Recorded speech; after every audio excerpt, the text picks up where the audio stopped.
এটা একটা ব্লাউজের পিছন পার্ট। এখানে মাপ দেওয়া হয়েছে। ব্লাউজের মাপ লম্বা 13, ছাতি 32, পুট 11, হাতা 5, মুহুরি 10, কোমর 28।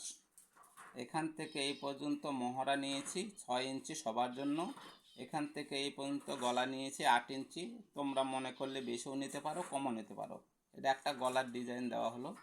এখান থেকে এই পর্যন্ত লম্বার মাপ প্লাস 1 ইঞ্চি সেলাইয়ের জন্য, এই হলো 14 ইঞ্চি।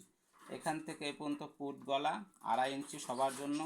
এখান থেকে এই পর্যন্ত পুট লাইন, পুটের মাপের অর্ধেক প্লাস হাফ ইঞ্চি। পুট আছে 11 অর্ধেক 5.5, আরও হাফ ইঞ্চি সেলাইয়ের জন্য, এই হলো 6 ইঞ্চি। এখান থেকে এই পর্যন্ত ছাতির লাইন হবে, ছাতির মাপকে 4 দিয়ে ভাগ করতে হবে, তাহলে 8 হলো। এটা 8টে সেলাইয়ের জন্য, আরও 1.5 ইঞ্চি সেলাইয়ের পরে কাপড় থাকবে, এই জন্য 9.5 ইঞ্চি। তাহলে এখান থেকে এই পর্যন্ত ছাতির লাইন হলো 9.5 ইঞ্চি। এখান থেকে এই পর্যন্ত কোমর লাইন হবে, কোমরের মাপকে 4 দিয়ে ভাগ করে 7, 1 ইঞ্চি টেকিনের জন্য, 1.5 ইঞ্চি সেলাইয়ের জন্য, এই হলো 9.5 ইঞ্চি। এখান থেকে এই পর্যন্ত, এখান থেকে এই পর্যন্ত টেকিন 3.5 ইঞ্চি। বড়দের মানে মোটা মানুষ হলে 4 ইঞ্চি নিতে পারো। এখান থেকে এই পর্যন্ত কোমর লাইন থেকে উপরে টেকিন হবে 4 ইঞ্চি।